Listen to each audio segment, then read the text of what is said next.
Hello friends, this is Rahul. Welcome to my YouTube channel Vats I S YouTube channel में आपका हार्दिक स्वागत है। अभी हम मिडीवियल इंडियन हिस्ट्री पढ़ रहे हैं, यानी कि मध्यकालीन भारत का इतिहास। इसमें अभी हमारा टॉपिक चल रहा है विजयनगर साम्राज्य।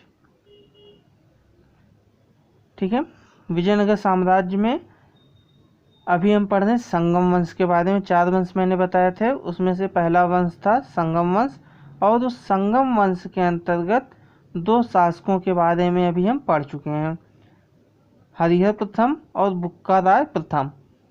हरिहर फर्स्ट और बुक्का फर्स्ट, 2 राजाओं के बारे में पढ़ चुके हैं। अब आज स्टार्ट कर रहे हैं तीसरे राजा हरिहर द्वितीय के बारे में। हरिहर द्वितीय के बारे में बात करें तो इनका जो कार्यकाल है वो 1377 से लेकर 1404 ईस्वी तक है। ठीक है, यहाँ पर एडी का मतलब है ईस्वी। ठीक है, 1377 1377 से 1404 1404 एडी। क्लियर है। तो इसी हरिहर द्वितीय के बारे में कुछ फैक्ट देखते हैं।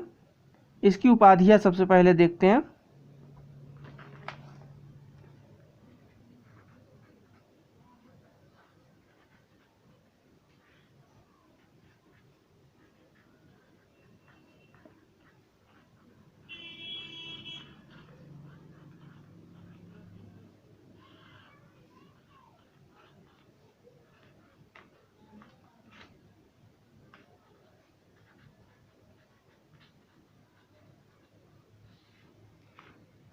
ठीक है, जैसा कि आप लोग देख पा रहे हैं, इसकी 2 उपाधियां हैं मेन।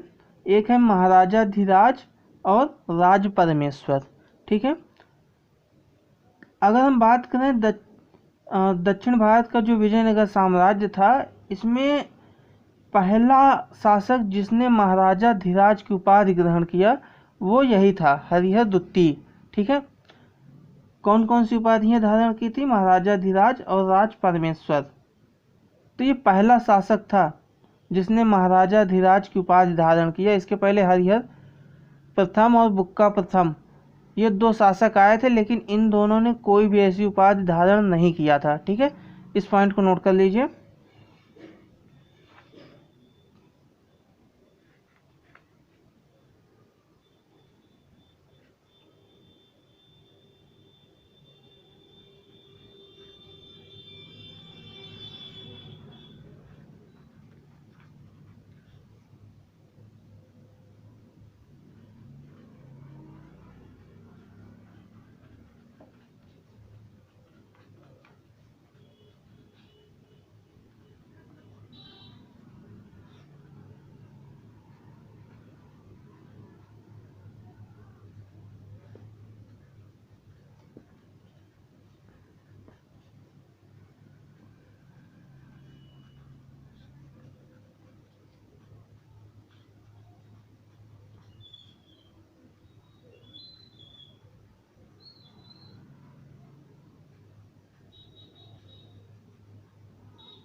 तो ठीक है, नोट कर लिया होगा आप लोगों ने। अगर नहीं नोट किया तो प्लीज़ नोट कर लीजिए इस पॉइंट को।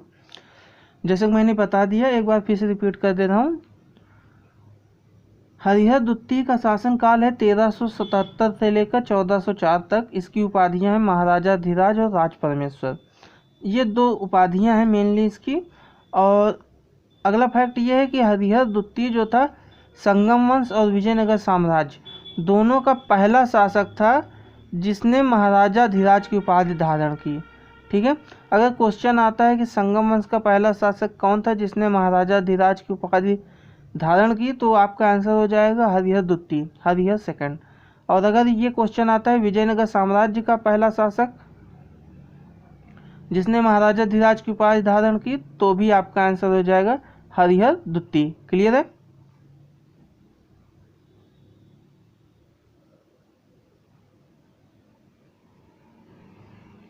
आगे चलते हैं, नोट कर लीजिए इस पॉइंट को। ठीक है, इसका अगला फैक्ट ये है कि अगर बात करें संपूर्ण दक्षिण भारत पर विजयनगर साम्राज्य को फैलाने वाला शासक अगर कहा जाए तो वो भी हरिहर द्वितीय था। इसके पहले हरिहर फर्स्ट के बारे में पढ़ा था 2 समुद्रों का अधिपति। बुक्का फर्स्ट के बारे में पढ़ा था 3 समुद्रों का अधिपति। लेकिन ये जो हरिहर द्वितीय आया, इसने संपूर्ण दक्षिण भारत पर अपना साम्राज्य स्थापित किया था और ये श्रीलंका तक पहुंच चुका था और इसने श्रीलंका का जो शासक था उससे भी टैक्स वसूला था इसने। ठीक है, महत्वपूर्ण बात है, इसको नोट कीजिएगा आप लोग। हरिहर द्वितीय ऐसा शासक था जिसका साम्राज्य श्रीलंका तक पहुंचा था और श्रीलंका के शासक से, श्रीलंका में उसने डायरेक्ट शासन नहीं किया था, लेकिन हाँ श्रीलंका में जो राजा था उससे टैक्स वसूल लिया था इसने। किसने? इसी हरिहर द्वितीय ने। ठीक है, नोट कर लीजिए, महत्वपूर्ण पॉइंट है।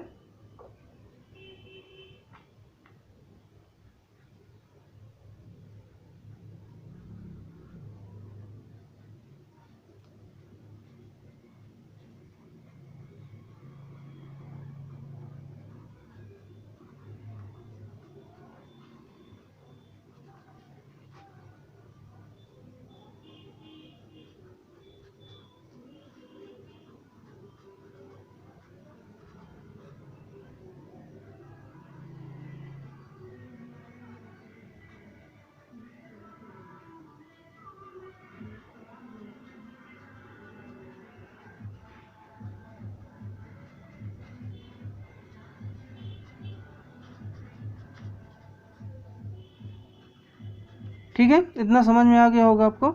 संपूर्ण दक्षिण भारत पर विजयनगर साम्राज्य का प्रसार करने वाला शासक हरिहर द्वितीय था। बुक्का फर्स्ट के बारे में कहा जाता है वो 3 समुद्रों का अधिपति था। ठीक है, पूर्वी पश्चिमी और दक्षिणी समुद्रों के बीच इसका शासन था बुक्का फर्स्ट का। लेकिन हरिहर द्वितीय का बुक्का फर्स्ट से भी आगे पहुंच गया था, ये श्रीलंका तक पहुंच चुका था। डायरेक्ट शासन नहीं किया था लेकिन उसने कर वसूला था, कर यानी टैक्स। ठीक है, ये महत्वपूर्ण पॉइंट है, इसको भी नोट कर लीजिए। हरिहर द्वितीय ने श्रीलंका के शासक से टैक्स वसूलीकरण किया था।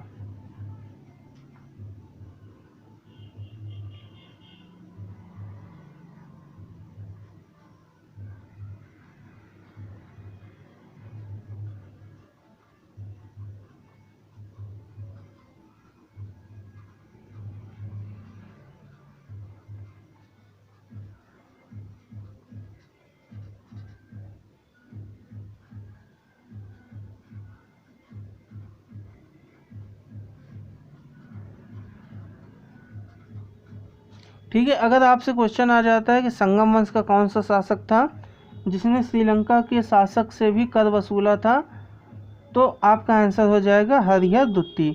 अगर क्वेश्चन आ गया विजयनगर साम्राज्य का कौन सा शासक था जिसने श्रीलंका के शासक से कर वसूला था यानी कि टैक्स वसूला था, तो भी आपका आंसर हो जाएगा हरिहर द्वितीय। ठीक है, आगे चलते हैं।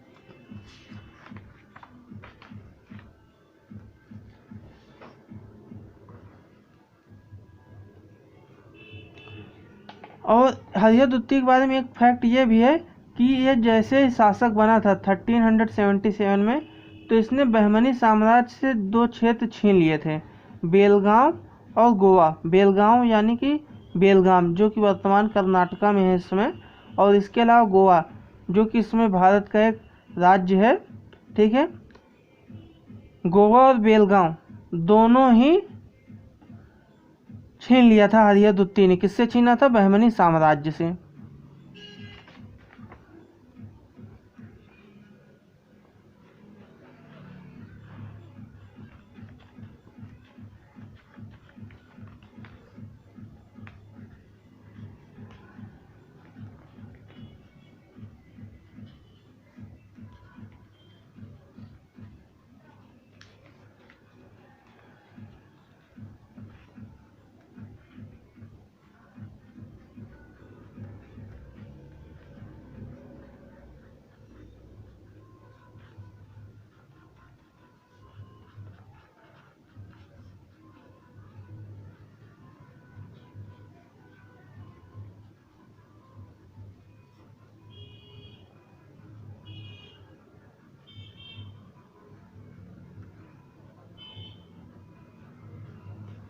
ठीक है, 1377 में हरिहर द्वितीय ने शासक बनते ही बेलगाम यानी कि बेलगाम और गोवा बहमनी साम्राज्य से छीन लिया। 1377 में जब ये हरिहर द्वितीय गद्दी पर बैठा तब तक ये दोनों क्षेत्र बहमनी शासक के अंतर्गत आते थे, बहमनी साम्राज्य के अंतर्गत। और जब ये शासक बन गया तो ये किसके अंतर्गत आ गए? विजयनगर साम्राज्य के अंतर्गत। क्लियर है? आगे चलते हैं।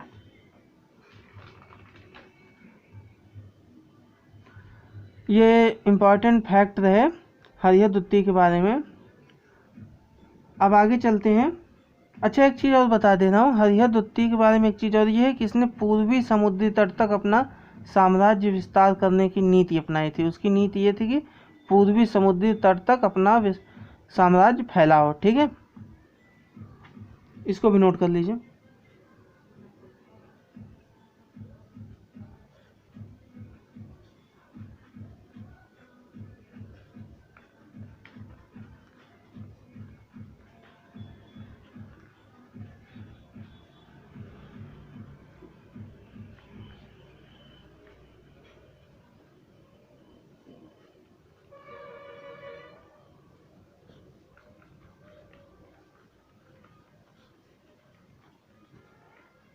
ठीक है, हरिहर द्वितीय की नीति थी पूर्वी समुद्री तट तक साम्राज्य विस्तार करना। ठीक है, अगला जो शासक आएगा वो है विरूपाक्ष फर्स्ट और उसके बाद आएंगे बुक्का द्वितीय। ये दोनों शासक रहेंगे 1404 से लेकर 1406 के बीच। ठीक है,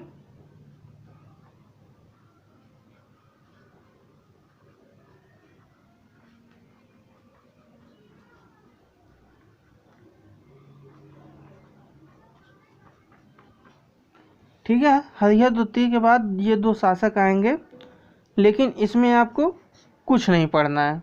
ठीक है, क्योंकि इससे क्वेश्चन नहीं आएंगे, इम्पॉर्टेंट नहीं है। अब अगला शासक जो आता है देवराय प्रथम।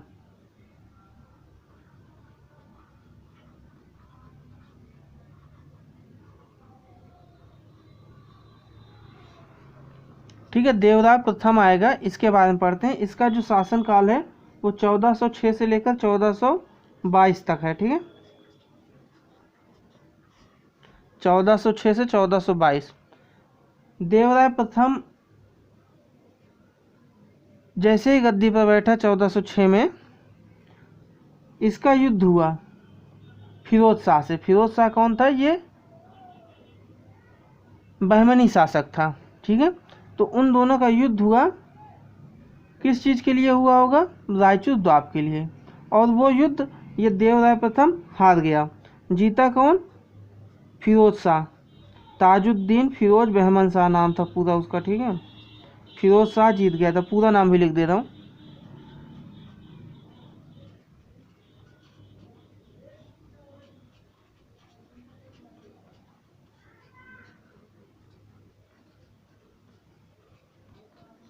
ठीक है, ये फिरोज शाह यानी कि इसका पूरा नाम है ताजुद्दीन फिरोज बहमन शाह। इससे इसका युद्ध हुआ देवराय प्रथम का, और ये देवराय प्रथम हार गया युद्ध। जीता कौन? ये फिरोज शाह जीत गया। ठीक है, जब ये फिरोज शाह जीत गया तो इसने देवराय प्रथम को बंदी बना लिया, और जब बंदी बन गया तो इसने छूटने के लिए कुछ शर्तें पूरी की, कुछ मुआवजा दिया। किसको? फिरोज शाह, ताजुद्दीन फिरोज बहमन शाह को। तो वो हर्जाना क्या क्या था, मुआवजा क्या क्या था, इसको देख लेते हैं।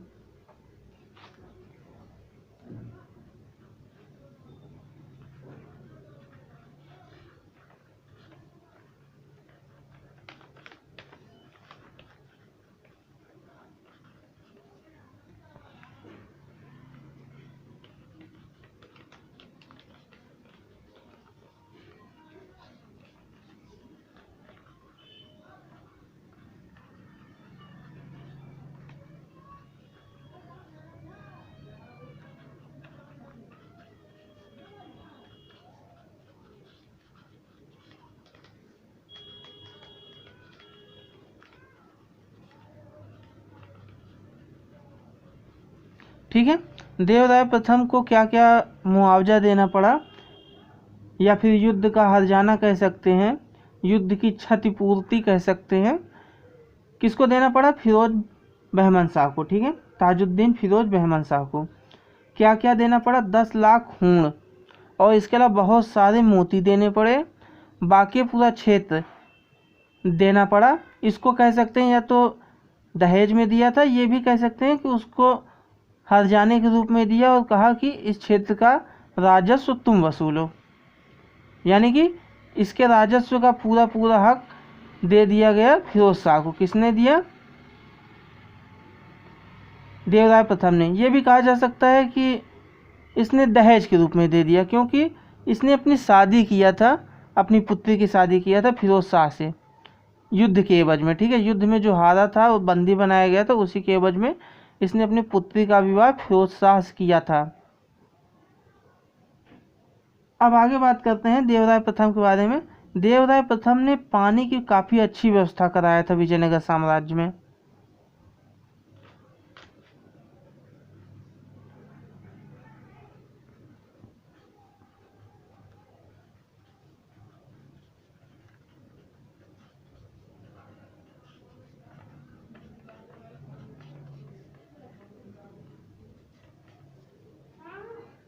ठीक है, देवराय प्रथम ने पानी की काफ़ी अच्छी व्यवस्था किया था। कैसे किया था? तुंगभद्रा नदी और हरिद्रा नदी, इन दो नदियों पर बांध बनवाकर, ठीक है, जिससे कि पेयजल की किसी भी नागरिक को कोई समस्या ना हो। ठीक है, किस लिए पानी की व्यवस्था की है? पेयजल के लिए भी, सिंचाई के लिए भी। ठीक है,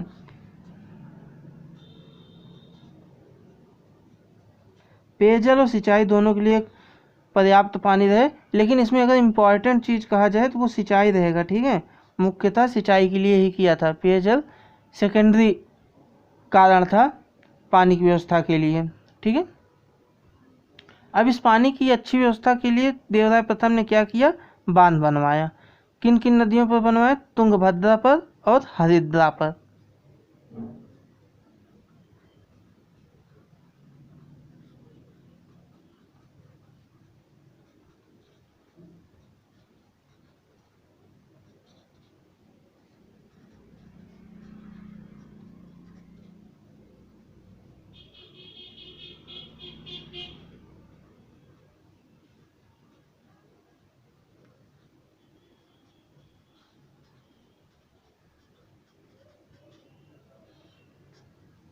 ठीक है, देवराय प्रथम ने पानी की काफ़ी अच्छी व्यवस्था किया था पेयजल और सिंचाई के लिए। कैसे किया था? तुंगभद्रा नदी और हरिद्रा नदी पर बांध बनवाकर नहरें निकलवाई थी। दिल्ली सल्तनत में आप लोगों ने पढ़ा होगा सिंचाई की सुविधा सबसे पहले किसने दिया था? सिंचाई की सुविधा के लिए नहरों का निर्माण सबसे पहले किसने किया था? तो वो था गयासुद्दीन तुगलक ने। लेकिन अगर हम विजयनगर साम्राज्य में बात करें तो ये काम करने वाला था देवराय प्रथम। ठीक है, इस पॉइंट को नोट कर लीजिए, आगे चलते हैं। देवराय प्रथम के दरबार में एक कवि रहते थे, उनका नाम था श्रीनाथ। और श्रीनाथ जो कवि थे ये किस भाषा के कवि थे? ये थे तेलुगु के, और इनकी रचना है हरविलास।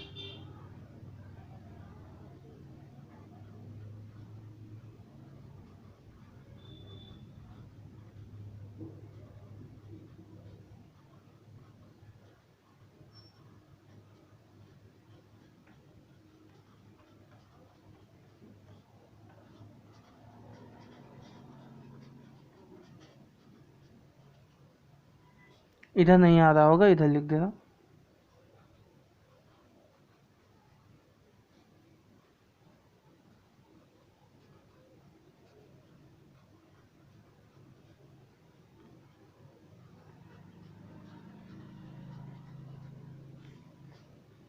ठीक है, देवराय प्रथम के दरबार में रहते थे तेलुगु कवि श्रीनाथ। ठीक है, और इनकी रचना है हरविलास। और देवराय प्रथम के बारे में एक और फैक्ट है इसके। अब जो फैक्ट बताने जा रहा हूँ अभी तक के फैक्ट में सबसे इम्पोर्टेंट फैक्ट है, आप ध्यान से नोट कीजिएगा। निकोलो कांटी नाम सुना होगा आप लोगों ने। निकोलो कांटी इटली का यात्री था, विदेशी यात्री, जो कि विजयनगर साम्राज्य आया था। ठीक है,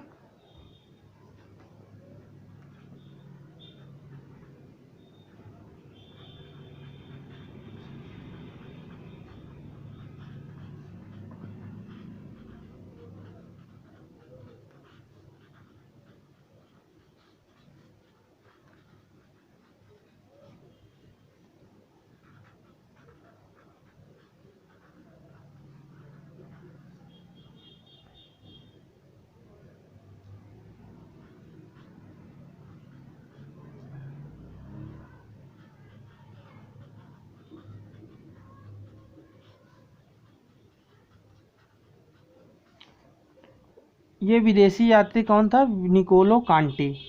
कब आया था? देवराय प्रथम के समय में। कहाँ आया था? विजयनगर में। और ये किस देश का यात्री था? इटली का।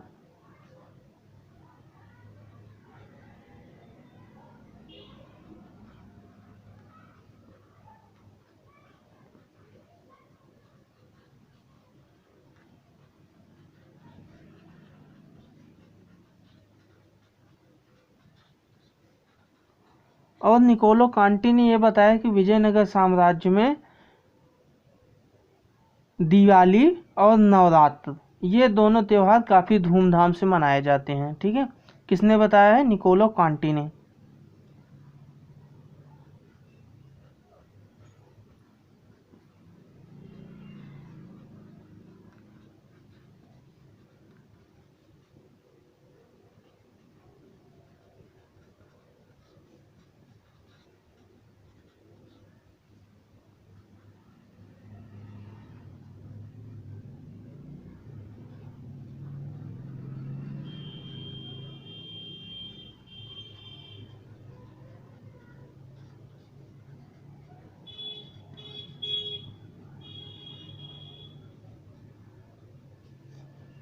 ठीक है, विदेशी यात्री निकोलो कांटी किसके दरबार में किसके समय में आया था? तो आंसर होगा देवराय प्रथम के समय में।